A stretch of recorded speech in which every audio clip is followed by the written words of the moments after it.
La ópera no es la música aderezada por el drama, no. La ópera es la música en el teatro.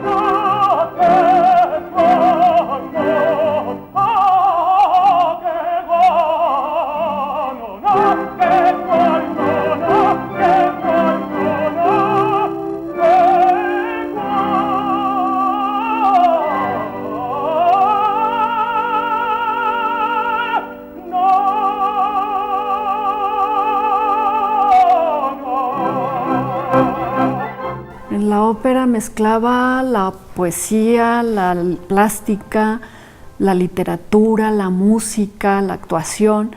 Él se movía en base a la música, en base a las voces. El culto a la voz quedara siempre atemperado. Podía gustar enormemente del canto de tal o cual intérprete, pero el canto en sí era una herramienta de expresión dramática, no era una finalidad.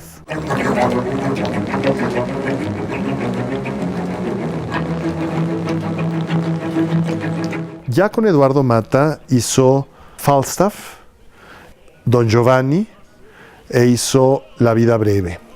Estas tres óperas, a mi juicio, marcaron un antes y un después en la historia de la escenificación operística en México. Eduardo, Mari Carmen, Juan, Enrique Patrón, era una pandilla y que sí, teníamos la responsabilidad de sacar la ópera adelante, ¿no? Juan tenía el cargo de productor ejecutivo de las óperas de Bellas Artes. Él era el responsable de las puestas en escena, de decidir junto con nosotros en quién iba a dirigir la escena de cada ópera, cómo se iba a hacer la producción de cada ópera. A la ópera le interesaban las buenas voces y los buenos directores musicales. La escena pasaba a un segundo plano. Nos interesaba que lo que se oyera también se viera. Y entonces empezamos a invitar a directores de teatro a dirigir nuestras óperas. Pero bueno, invitamos a Alejandro Aura, invitamos a Nicolás Núñez, invitamos a José Luis Ibáñez, invitamos a Ludwig Margules.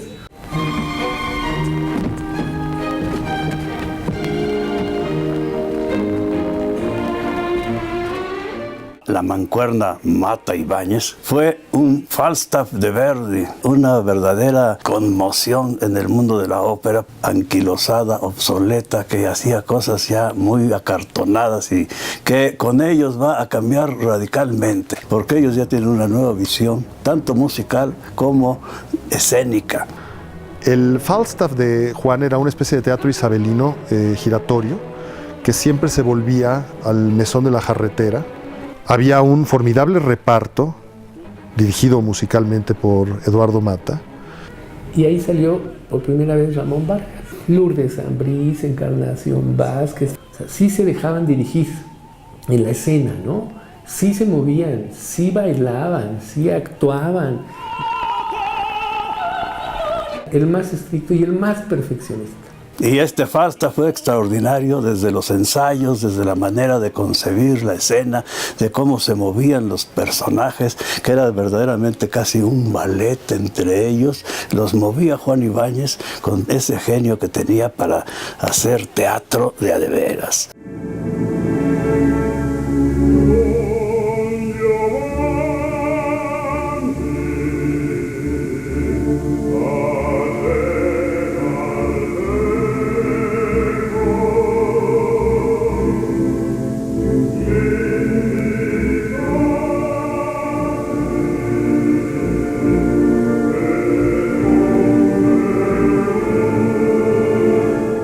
Cincuentenario del Palacio de Bellas Artes, 1984.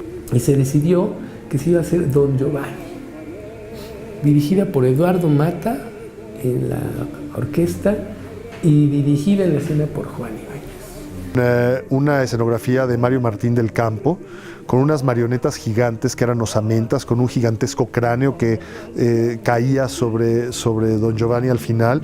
Voces espléndidas. Y la mitad del público aplaudió y la mitad del público chifló. Eso significaba que estábamos provocando algo. Aquella mítica puestas de escena que hicimos del Falstaff, de Don Giovanni, que a muchos no les gustó, pero que estaba lleno de genialidad. Juan Ibáñez hizo un escandalazo en Bellas Artes. El público conservador y tradicionalista decían, pero ¿cómo en el 50º del Palacio de Bellas Artes hacen estas barbaridades? Y viendo ahora la grabación, se da uno cuenta de que lo que hacía Ibáñez era magia pura y teatral. Y la música que salía del foso con Mata era extraordinaria.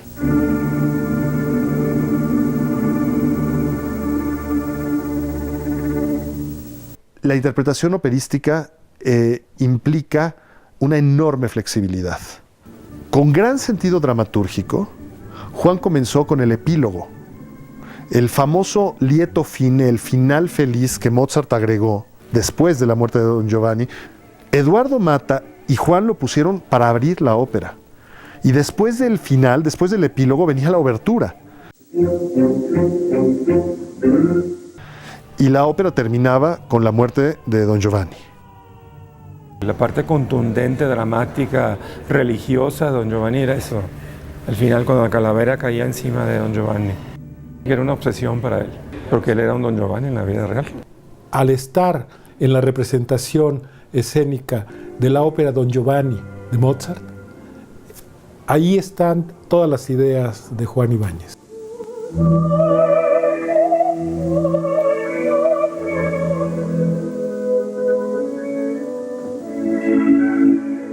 Acuñó un término que hoy ya se ha hecho del uso más o menos cotidiano en México, el medio operístico, que es el término Operópatas, que son gente que está enferma de ópera. A distinguir un amor por la ópera de una enfermedad por la ópera.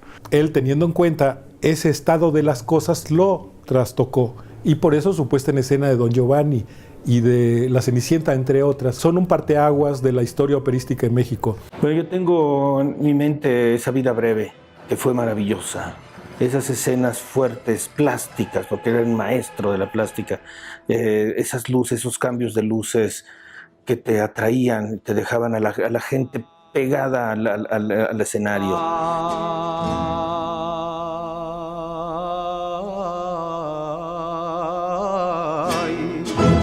Cuando puse La vida breve, me encontré con una ópera fracturada. Cito La vida breve porque es un ejemplo directo de mi forma de experimentación. Yo tuve que revisar y revisar la música de Falla junto al libreto, que curiosamente ahí el libreto no es malo, es bastante bueno, pero la construcción es muy mala. Es decir, bueno, una ópera erótica, interrupta por dos danzas. ¿Por qué se fractura? En base a estudiarla y estudiarla teatralmente, descubrí que era una ópera erótica dentro de un conflicto político y un conflicto político dentro de una ópera erótica. No la fracturé, la dejé corrida, y lo que pasa es que durante las danzas ocurre algo que está vinculado con lo que plantea Fernández Shaw y Falla. Siempre está ahí Salud y siempre está ahí Paco y su riqueza.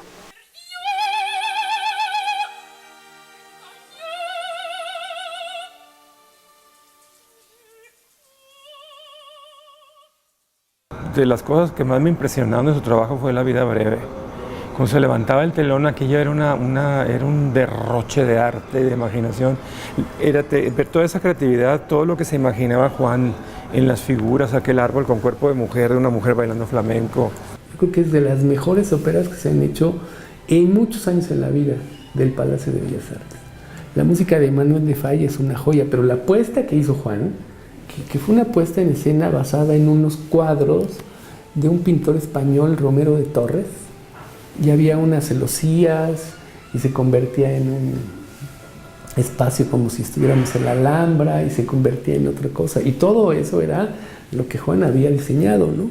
Fíjate que me gusta mucho la puesta de escena del maestro Ibáñez. Estoy muy contenta de haber participado dirigiendo él, porque además él, pues, la idea que tuvo, ¿verdad?, de no nada más de hacer las puras danzas, ¿no?, sino que dejó que uno hiciera el flamenco más largo. Falla nada más apuntó unas cuantas notas para que luego se desarrollaran.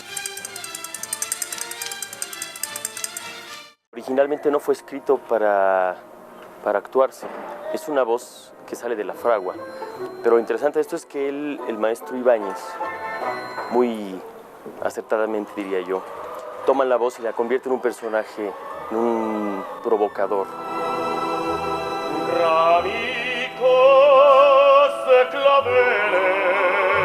Juan también hacía obra plástica, hacía esculturas de objetos. De ahí que en las óperas tenía muy claro qué sí se podía, cómo no se podía, ¿no? Los huesos de Don Giovanni no eran gratuitos, ¿no? Había todo un concepto, había toda una historia de por qué se hizo eso, ¿no? Sin duda, lo que Juan hizo en el Palacio de Bellas Artes queda ahí para la historia. Sotto il pubblico flagelo del Padre Juan, sotto il pubblico flagelo del Padre Juan, viva Padre Juan, viva Padre Juan, viva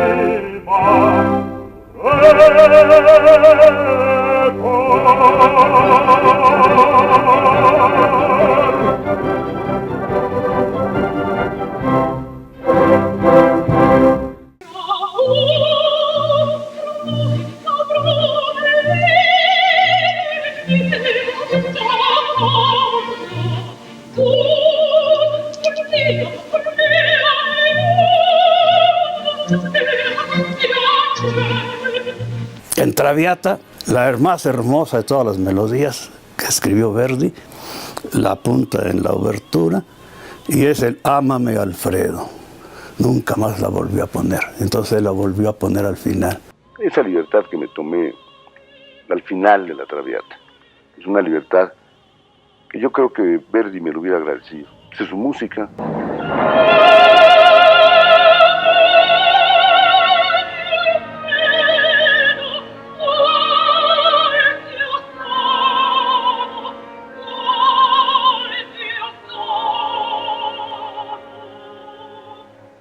El mundo de Juan Ibáñez, con todas sus obsesiones desde cineasta y de todos sus sueños, sus fantasías, y llevadas a una Traviata muy extraña.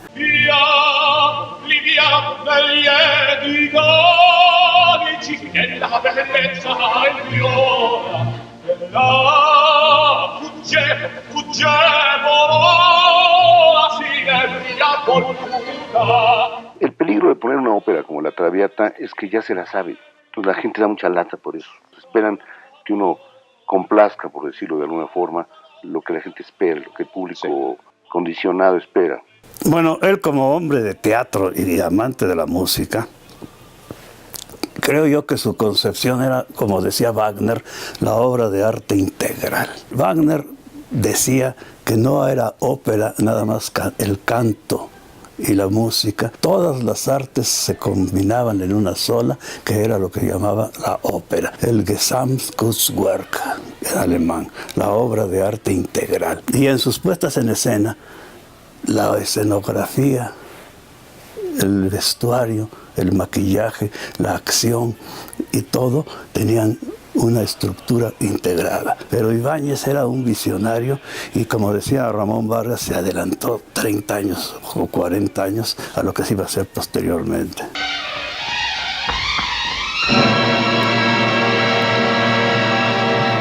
El director de escena es el embajador de los aburridos en la ópera. La ópera no ha aprendido de la zarzuela ni la opereta y tampoco de la comedia musical, por soberbia. Y tampoco ha querido aprender del show. Una puesta en escena es una recreación, pero debe ser una recreación lo más fiel posible a esa parte substancial, pero que a veces está oculta. Lo ideal siempre, desde luego, es respetar absolutamente la música, supeditar el libreto a la narración inconsciente del autor musical que está representado por el sonido. Yo no pienso que el libretista debe estar por encima del músico, eso sí no. Juan entendía la ópera como forma dramática, no como música a la que se le añade la expresión textual vocal, sino como drama que se expresa en términos musicales. El diálogo de las artes visuales con la acción escénica, su exploración de pintura italiana y española para La Cenicienta de 1992, sus exploraciones en torno a la plástica de Pedro Coronel para distintas puestas en escena, teatrales u operísticas, estaban sustentados en un conocimiento muy amplio de las diversas disciplinas artísticas. La música es, después de la poesía, claro, es el arte más abstracto que hay. Y el teatro no es para nada anticonceptual, es conceptual básicamente, aunque llegue a la abstracción por la poesía. Y yo no puedo abandonar mi naturaleza de investigador y experimentador.